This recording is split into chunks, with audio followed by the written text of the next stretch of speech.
Hallo und herzlich willkommen bei Polo Plaisir. Heute backen wir wieder mal ein leckeres Baguette zusammen. Und zwar ist es ein kleines bisschen aufwendiger dieses Mal, aber dafür auch ein bisschen leckerer noch, finde ich. Und im Unterschied zu meinem ersten Baguette-Video machen wir dieses mit einem Vorteig. Der wird einen Tag vorher gemacht. Dafür brauchen wir Mehl, Wasser und ein ganz kleines Stück Hefe. Das Rezept ist wie immer unten in der Infobox verlinkt. So, zuerst lösen wir mal die Hefe auf und geben das zu unserem Mehl. Und jetzt vermischen wir das Ganze gut.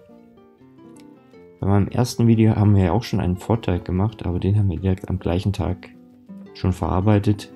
Hier machen wir das einen Tag vorher und lassen das Ganze 10 bis 12 Stunden bei Zimmertemperatur stehen. So, die Seiten noch ein bisschen sauber machen, damit das nicht antrocknet. Und jetzt mit dem Deckel drauf, wie gesagt, bei Zimmertemperatur 10 bis 12 Stunden stehen lassen. So, am nächsten Tag sieht das Ganze dann so aus. Es riecht schon sehr gut, es ist alles schön fermentiert und blubbert schön. So, am nächsten Tag geht es dann weiter mit unserem Hauptteig. Dafür brauchen wir Mehl Typ 550, Wasser, Salz und diesmal ein bisschen mehr frische Hefe. Als erstes geben wir mal das Salz zum Mehl, dann die Hefe in das Wasser, wir vermischen unser Mehl mit dem Salz.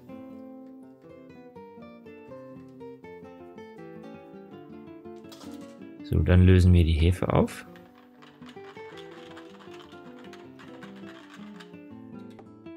So, dann kommt unser Hefewasser zu dem Vorteig. Einen Vorteig macht man grundsätzlich dafür, damit Geschmack entsteht. Durch lange Fermentation entsteht immer viel Geschmack.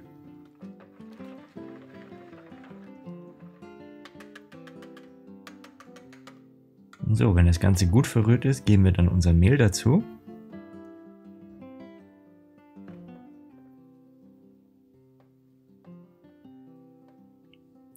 Wer eine Knetmaschine hat, kann das natürlich direkt in der Maschine machen. Ich mache das hier von Hand. Und jetzt verrühren wir den Teig nur so lange, dass er gerade bindet. Und dann lassen wir den abgedeckt nochmal 20 Minuten stehen. Dieser Vorgang heißt Autolyse. Und dann beginnen wir mit dem eigentlichen Kneten.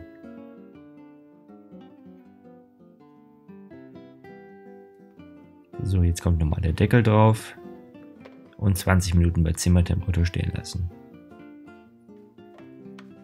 So sieht der Teig dann aus, ist noch sehr flüssig, aber genau das soll er auch sein, weil Baguette-Teig ist immer relativ weich und ist ein bisschen schwierig zu verarbeiten, erfordert ein kleines bisschen Übung und auch Geduld, aber dafür ist das Ergebnis dann nachher sehr gut.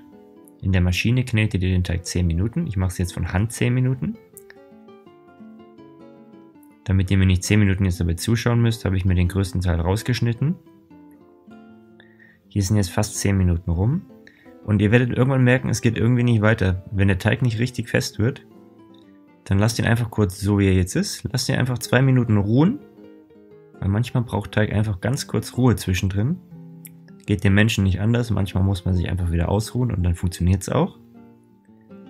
Das heißt, einfach mal ganz kurz den Teig in Ruhe lassen. Dann könnt ihr euch in der Zwischenzeit die Hände waschen. Und nach 2 Minuten sieht das Ganze dann so aus. Und jetzt, ich benutze eigentlich eine Teigkarte. Leider habe ich die hier dummerweise verlegt.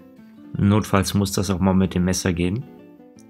So, jetzt ziehen wir den Teig hier rüber auf diese bemehlte Fläche.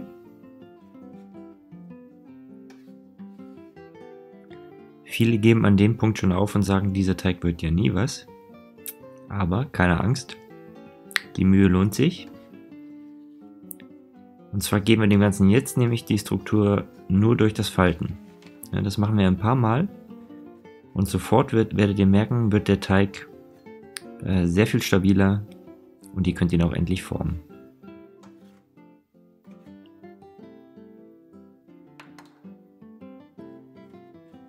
Und Teigkarte würde ich jedem empfehlen, weil mit dem Messer ist es wirklich nicht ideal.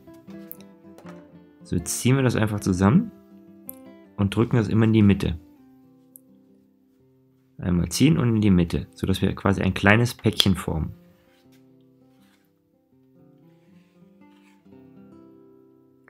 Dabei verwenden wir immer nur so viel Mehl, wie wirklich nötig ist. Je weniger, umso besser.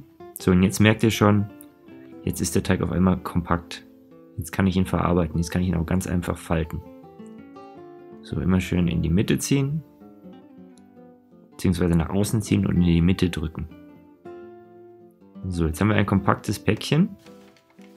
Das lassen wir jetzt nochmal ganz kurz ruhen, ein paar Minuten, 5 Minuten. Und dann wiederholen wir das Ganze nochmal. So, hier sind 5 Minuten um. Wie ihr seht, ist das jetzt schon schön elastisch geworden und lässt sich wunderbar verarbeiten. Jetzt machen wir diesen gleichen Faltvorgang einfach nochmal. Das ist wirklich nur dafür da, dass der Teig ein bisschen Form und Festigkeit bekommt.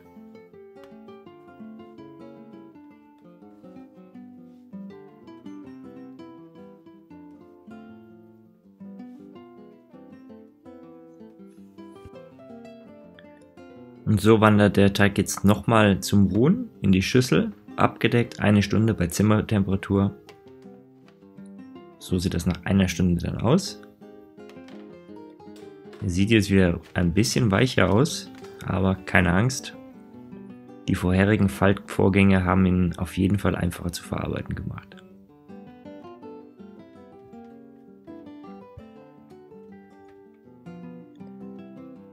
Den Teig jetzt hier vorsichtig auf die Arbeitsfläche geben, weil wir wollen nicht, dass die ganzen Luftbläschen darin wieder kaputt gehen.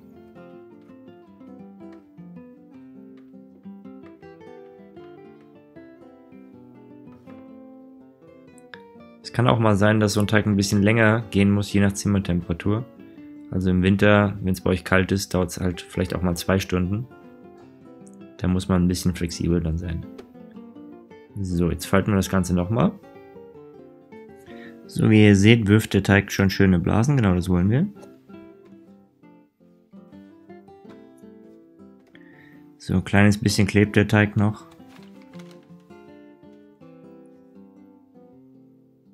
Einfach die Finger ein bisschen bemehlen und die Arbeitsfläche noch ein bisschen und dann funktioniert das auch.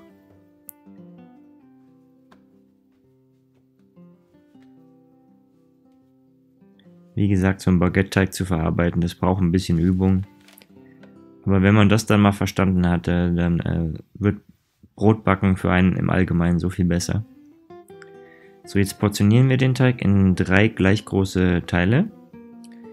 Gleich groß ist deshalb wichtig, damit die gleichen Backzeiten haben, damit die nicht unterschiedlich garen nachher im Ofen.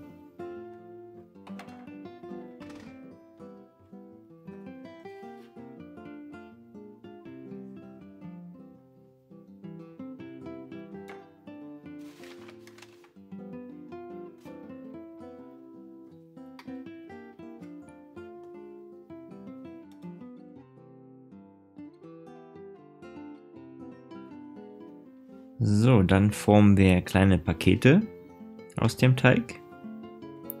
Das funktioniert genauso wie vorher, zusammenziehen und falten.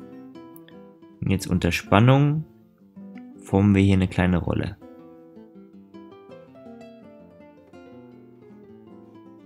So, einmal in die Mitte, dann nochmal in die Mitte.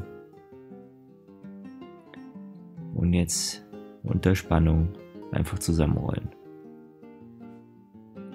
So bekommen wir schöne kleine kompakte Päckchen.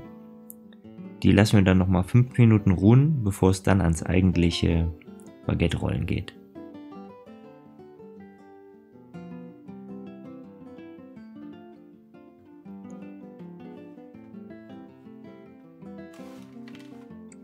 So sehen die dann aus, sind schon wunderschön elastisch.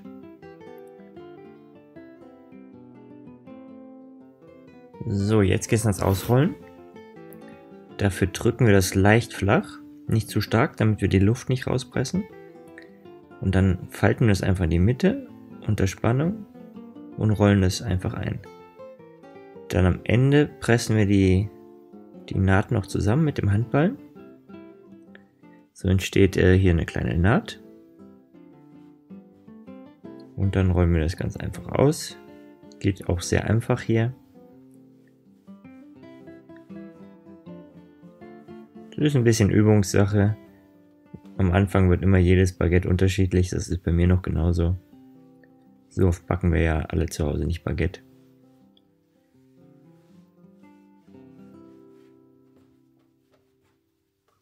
So, schöne spitze Form.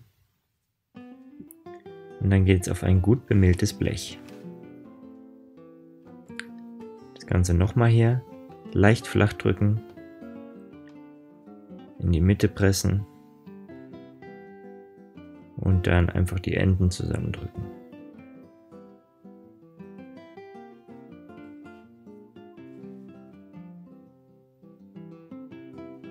Die Naht legen wir immer nach unten auf dem Blech.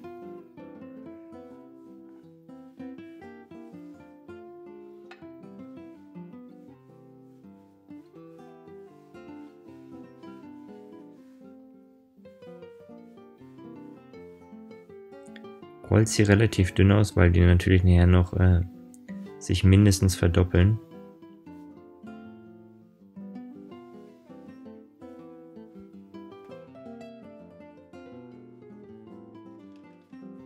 So lassen wir die ganzen jetzt nochmal ruhen auf einem gut bemehlten Blech. Wir bemehlen oben nochmal ein bisschen. Das gibt einen schönen rustikalen Look nachher. Und mit einem Tuch abgedeckt 45 Minuten nochmal gehen lassen. So, jetzt haben die sich fast verdoppelt. Jetzt wird es Zeit, sie einzuschneiden. Dafür könnt ihr ein sehr scharfes Messer nehmen. Eine Rasierklinge eignet sich sehr gut. Ich habe hier einen kleinen Tipp bekommen von einem Bäcker. Und zwar nehme ich hier ein scharfes Brotmesser.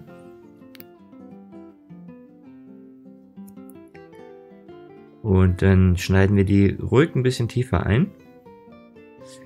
Vorm Einschneiden habe ich sie übrigens nochmal ein bisschen bemehlt. So, eins schneide ich längs ein, das sieht auch sehr schön aus. Aber da könnt ihr theoretisch auch ein bisschen kreativ werden.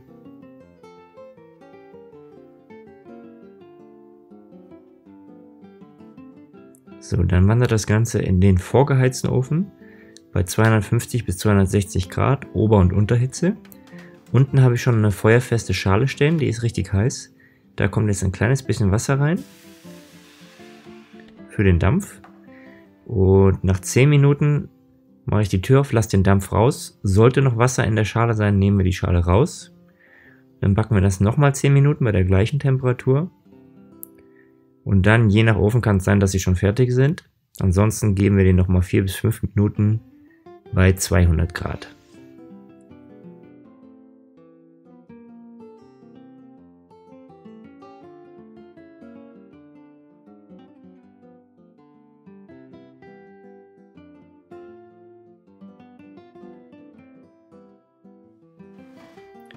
So, hier habe ich die Schale jetzt rausgenommen, weil es war noch ein bisschen Wasser übrig. Jetzt lassen wir den Dampf kurz raus und dann backen wir es weiter. So, bei mir hat es 24 Minuten gedauert. So sehen die dann aus. Wunderschön knusprig geworden. Es duftet sehr, sehr lecker. Vor dem Anschneiden solltet ihr die jetzt mindestens mal eine halbe Stunde bis Stunde auskühlen lassen. Und so sollte es sich anhören. Sind sehr schön geworden, wie ich finde. Und das war's auch schon wieder. Ich hoffe, das Video hat euch gefallen. Wenn ja, freue ich mich natürlich wie immer über einen Daumen hoch. Abonniert gerne meinen Kanal, wenn ihr das noch nicht getan habt. Schaut auch mal auf meiner Facebook-Seite vorbei. Postet mir in den Kommentaren, wie euch die Rezepte gelingen und auch gerne Rezeptwünsche. Und wir sehen uns beim nächsten Video. Bis dann. Ciao, ciao.